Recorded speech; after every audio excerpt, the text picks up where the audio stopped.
আসসালামু আলাইকুম রহমতুল্লাহ। এক নজরে কোরআন, ডক্টর মিজানুর রহমান ভাইয়ের লেখা। সূরা ফাতিহার কজ এন্ড ইফেক্টে যে বিষয়টি তিনি উল্লেখ করেছেন, বিশ্বজগৎ নিয়ে আপনি যত বেশি চিন্তা ভাবনা করবেন, আল্লাহ তাআলাকে তত বেশি চিনতে পারবেন। সুবহানাল্লাহ। তিনি গতিপথে, সূরা ফাতিহার গতিপথ হিসাবে যে বিষয়টা উল্লেখ করেছেন, যেমন আল্লাহর ক্ষমতা, অনুগ্রহের স্বীকৃতি, আল্লাহ বিশ্বজগতের অধিপতি, এই বিশেষণ শুধু তার বেলাতেই সাজে। তবে অসীম ক্ষমতার অধিকারী হলেও তিনি তার বান্দাদের বেলা ভীষণ দয়াবান। প্রশংসা কেবল তারই। বিচার দিবসের সত্যায়ন, একমাত্র আল্লাহই এই বিশ্ব জগতে সৃষ্টি করেছেন।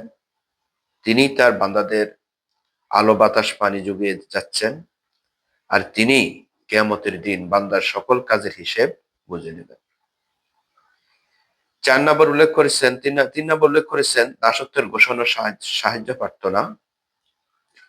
মহামহিম এই রবের সামনেই কেবল মানুষ মাথা নোয়াতেই পারে, আর সাহায্য চাইতে পারে শুধু তার কাছে। সুবহানাল্লাহ।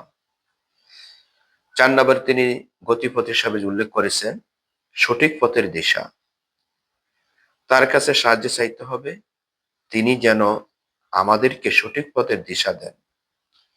সেই পথে বিপদ থেকে, সেই সাথে বিপদ থেকে যেন আমাদেরকে দূরে সরিয়ে রাখেন।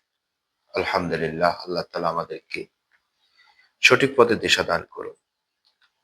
আর সেন্ট্রাল থিম হিসাবে তিনি যে বিষয়টা উল্লেখ করেছেন, পূর্ণাঙ্গ প্রার্থনা, সর্বশক্তিমান আল্লাহর কাছে সঠিক পথ ও সফলতা চাওয়া।